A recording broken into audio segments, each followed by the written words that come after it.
할렐루야.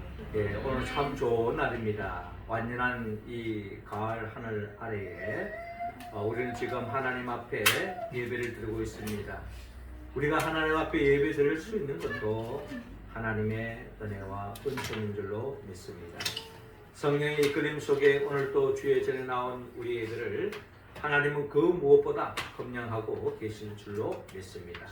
하나님께는 영광이요 우리 모두에게는 늘 하나님이 베푸르신 그 은혜와 은총으로 일상 속에서 하나님의 나라를 침노하고 그 하나님의 나라의 복을 누리며 또한 많은 사람들에게 전파할 뿐만 아니라 영원한 하나님의 나라 새하늘과 새 땅을 꿈꾸며 믿음의 길을 한 주간 더 힘차게 나아가는 우리 모두가 되기를 주의 이름으로 축원합니다.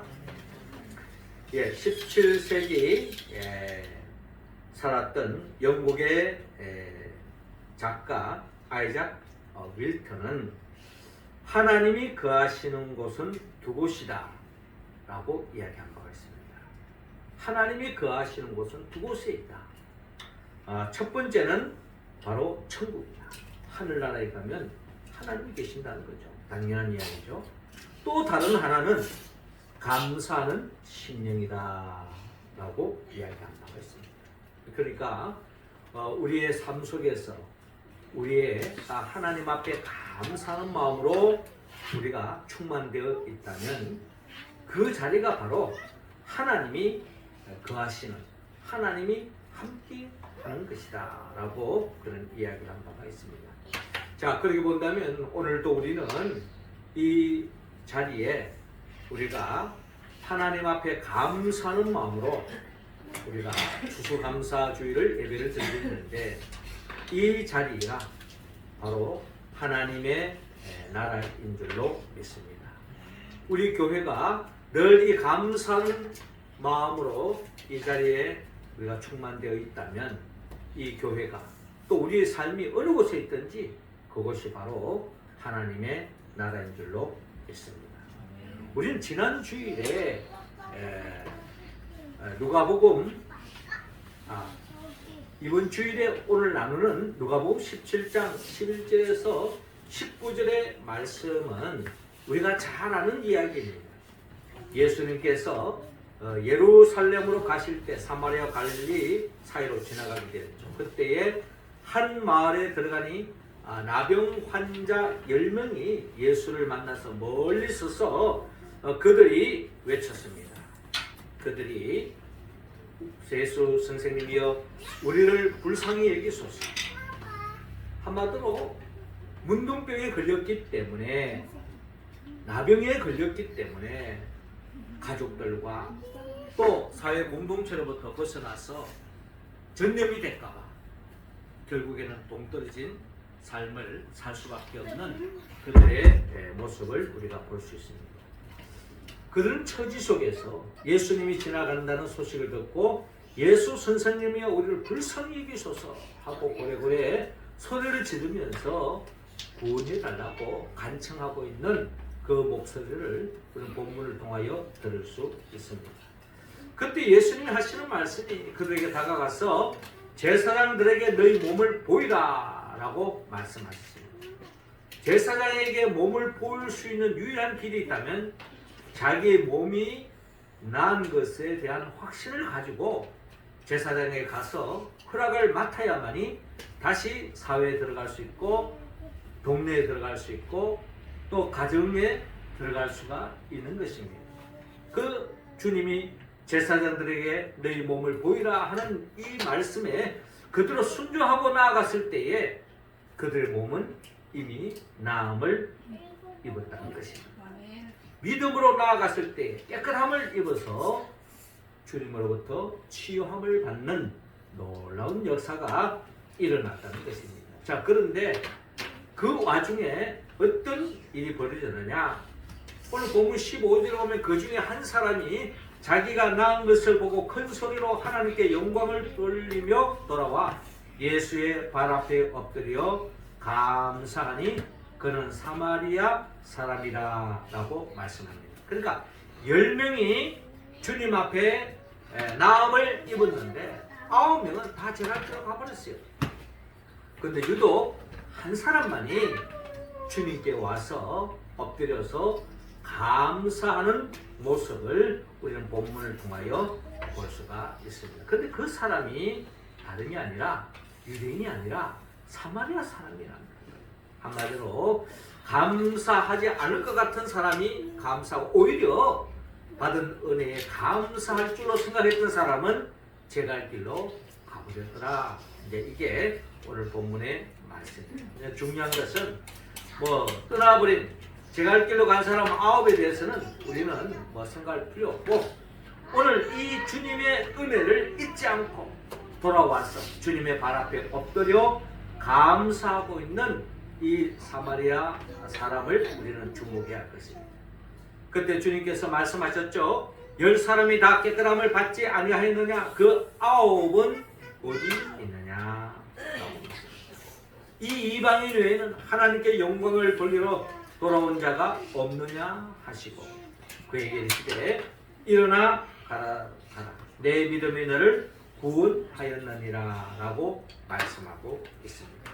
이방인이지만 그런 주님 앞에 나와서 은혜에 기억하고 은혜를 감사함으로 말미암아 내 믿음이 너를 구원하였다 라고 주님께서 말씀하고 있습니다. 그렇습니다. 성경은 통하여서 우리는 우리의 어떤 신분, 지난날에 우리가 어떤 행적을 하왔던 간에 우리가 주님의 은혜를 잊지 않고 감사할 수 있다면 우리는 구원받은 증거라는 것입니다.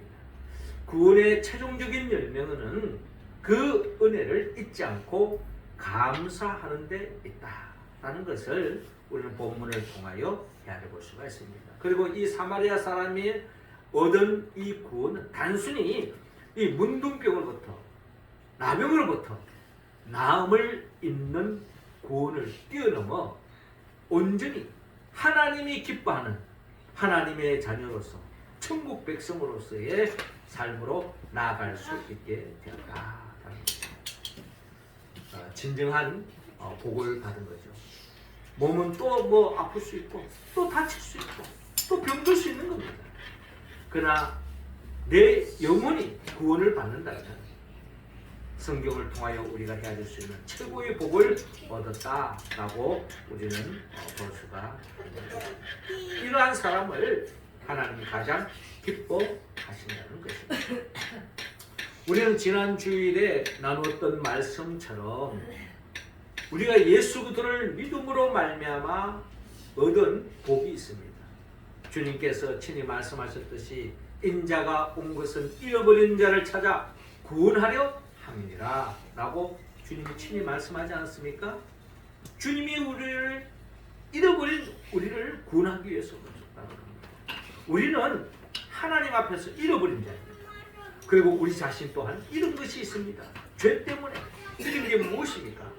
그것은 바로 영원한 생명을 잃어버렸고 에덴 동산의 맛을 볼 수 있는 하나님의 나라를 잃어버렸던 것입니다. 그러나 우리가 예수 그리스도를 믿음으로 말미암아 우리는 잃어버린 것을 다시 되찾았습니다. 잃어버린 생명, 영생을 되찾았습니다. 하나님의 자녀로서의 삶을 살게 되어졌고 또 매일매일 천국을 침노하는 그와 같은 삶을 살 수 있었다는 것은 덧없는 은혜요 은총이라는 것입니다. 그래서 우리는 예수 그리스도를 믿음으로 말미암아 부활의 생명에 참여하게 됐고 천국 생명에 참여하게 됐고 영생에 참여하게 되었다. 한마디로 하나님의 나라를 되찾았다는 것입니다. 이를 생각할 때에 우리는 하나님 앞에 감사하지 않을 수 없습니다. 이것은 영원한 우리의 영적인 되찾은 하나님의 베푸르신 은혜요 축복의 내용이라면 우리는 한 해를 돌이켜보면서 우리의 일상 속에서 헤아려 본다면 감사할 제목이 이루 말할 수 없는 것입니다. 이 모든 것을 감사할 때 하나님은 우리에게 더 큰 복을 더해 주실 줄로 믿습니다. 우리가 잘 아는 눈물의 기도를 바쳤던 모니카 여사의 아들 어거스틴은 믿음, 소망, 사랑 이 세 가지는 항상 있을 것인데 여기에 한 가지 더 보탠다면 그것은 바로 감사라라고 그런 이야기한 바가 있습니다. 그러니까 우리 믿음의 사람들은 우리 신앙인들은 믿음, 소망, 사랑뿐만 아니라 사랑으로 충만되어지는 것이 바로 우리가 진정한 그리스도인의 특징이라는 거죠.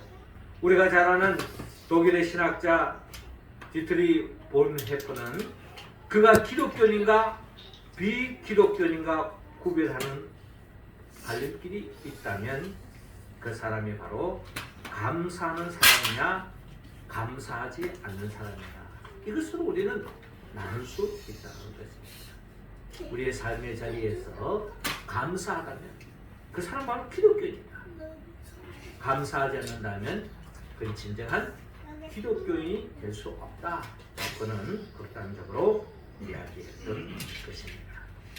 아프리카 미개 지역에 가면은 그 사람들의 다른 단어를 찾아봐도 거기에는 감사합니다라는 단어를 찾아볼 수가 없다는 것입니다. 지능이 뛰어날수록 또 문명이 발전된 곳으로 거기에는 감사가 충만하다라는 이야기인 것입니다.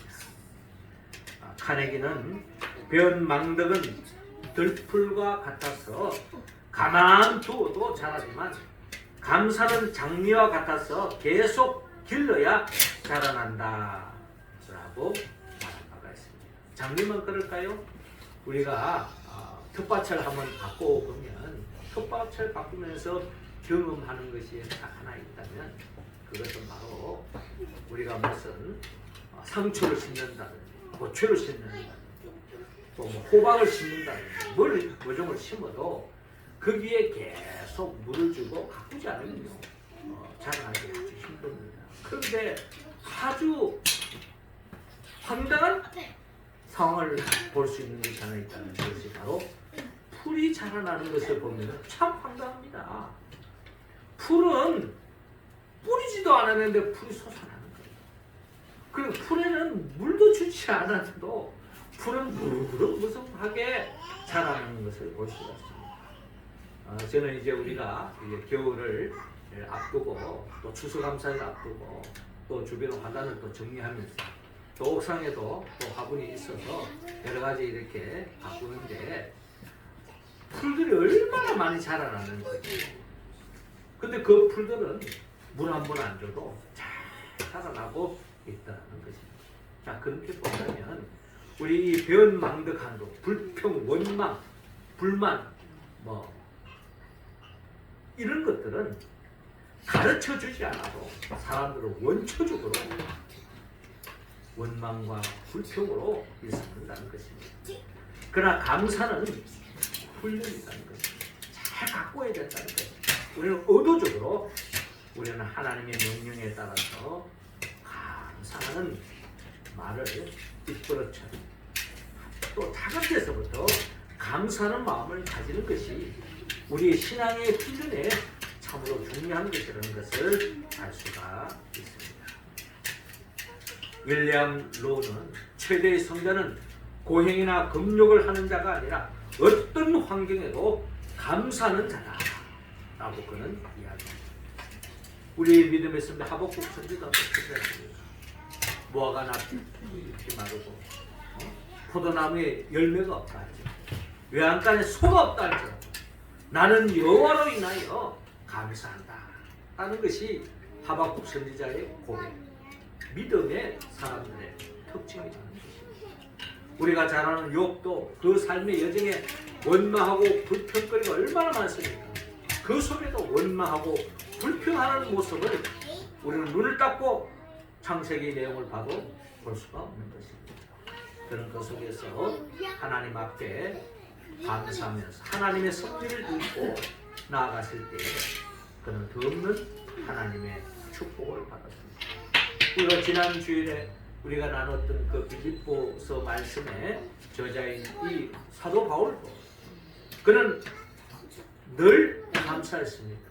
풍부에 처하고 형통에 처할 때만 감사한 것이 아니라 그가 풍부에 처하나 빈곤에 처하나 어떠한 처지에서도 나는 자족하는 비기를 배웠다라고 고백하지 않습니까?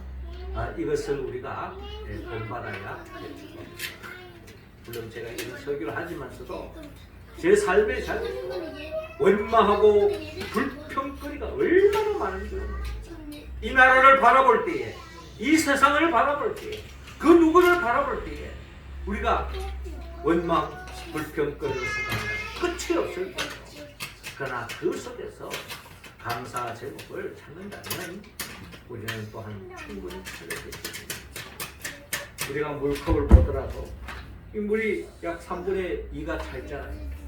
어떤 사람은 물이 3분의 2나 있네 라고 이야기하는 사람이 있는가 하면 3분의 2밖에 없네 라고 이야기도 할 수도 있는 거예요.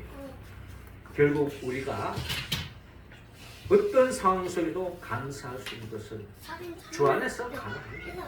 하나님의 관점에서 본다면 우리의 결핍, 우리의 아픔, 우리의 고난, 우리의 부족함 이런 모든 것들도 감사의 제목이 될 수 있어. 물론 이 순간에는 감사로 해석하기에는 너무나도 한계가 있죠. 그러나 하나님의 섭리 가운데서 바라보면은 하나님은 그것을 통해서 진리가 드러나게 하고 그것을 통해서 하나님의 뜻이 드러나게 하고 또 그것을 통해서 우리는 진정한 감사 제목을 찾을 수도 있다는 것. 노래의 속담에 감사하는 마음에는 사탄이 슬픔의 씨를 뿌릴 수 없다라고 이야기한다가 있습니다. 스펄전 목사님은 불평할 때 감사하면 불행이 끝나고 형통할 때 감사하면 형통이 연장된다 라고 이야기합니다. 스펄전 목사님이 늘 하셨던 말씀, 제가 참 제일 좋아하는 말씀인데요. 여러분, 반딧불에 감사하면 하나님께서는 별빛을 준다는 거예요. 별빛에도 감사하면 하나님께서는 달빛을 주신다. 달빛에도 감사하면 하나님은 햇빛을 주시고 햇빛에도 감사하면 하나님은 영광의 빛을 우리에게 안겨주신다는 것입니다. 우리 교회 공동체가 우리가 원망하고 불평거리로 일삼고 끝이 없겠지만 그 속에서 작은 데서부터 우리가 감사하고 믿음의 길을 걸어가면 하나님께서 더없는 우리 교회에 하나님의 뜻을 드러내고 진리가 드러나고 하나님의 영광이 드러나고 더없는 축복 속에서 우리 교회 공동체에 속한 우리 모든 성도들이 더없는 하나님의 영광을 바라보고 즐거워하며 충만한 하나님의 나라의 복을 누리는 우리 모두가 될 줄로 믿습니다. 사랑하는 성도 여러분, 오늘 성경의 본문의 말씀처럼 주님의 그 은혜를 잊지 않고 그 은혜에 감사하여 주께 나와 엎드려 절했던 그 이방인 사마리아 사람처럼 오늘도 주께 나온 우리들의 이 심령이 어떤 상황 속에도 꺼지지 않고 1년 내내 주님 부르시는 그날까지 감사하는 마음, 은혜를 잊지 않고 그 은혜에 감사하는 우리의 모습이 되어지기를 하나님은 원하고 있습니다. 우리가 어떻게 이 심령으로, 이 마음으로 우리가 변치 않고 일상 속에서 늘 감사로 충만한 삶을 살 수 있을까요? 그것은 우리가 성령의 도움이 없이는 할 수가 없습니다. 성령은 예수 그리스도의 영입니다.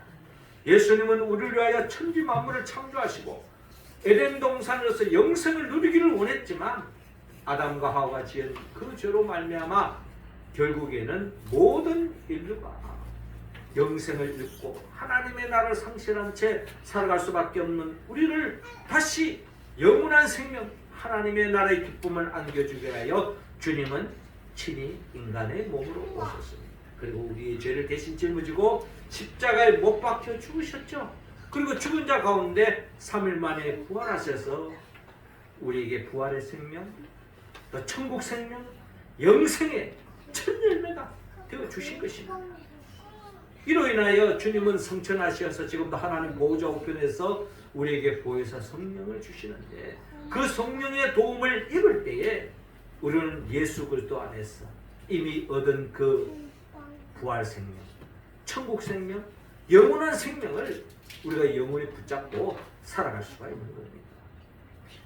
그런 삶으로 살아가는 우리들을 영원한 하나님의 나라로 인도하게 하여 장차 재림하여 오실 예수 그리스도 그분의 영 보혜사 성령의 도움을 입었어. 오늘 성경 본문에 10명의 문둥병자 중에 단지 한 명, 그 은혜를 잊지 않고 그 은혜에 감사했던 그 사마리아 사람처럼 우리도 그런 사람이 되어서 하나님께 영광 돌리고 더 큰 하나님의 복을 남은 여생 속에 우리의 삶의 여정 속에 충만히 누리며 살아가는 우리 모두가 되기를 주의 이름으로 축원합니다. 기도드리겠습니다. 하나님 아버지, 이 시간 우리 한 사람 한 사람에게 성령의 기름을 부어 주옵소서. 감사의 영을 충만히 채워 주옵소서. 우리의 삶에 끊임없이 원망과 불평과 한탄소리가 신음소리가 끊어질 수 없는 현실이지만 성령의 도우심을 따라서 하나님의 명령을 받들어 범사에 감사하고 그 은혜를 잊지 않고 기억하고 감사함을 통하여 더 큰 하나님의 은혜와 은총을 덧입는 우리 모두가 되게 하여 주옵소서. 예수님의 이름으로 기도하옵나이다.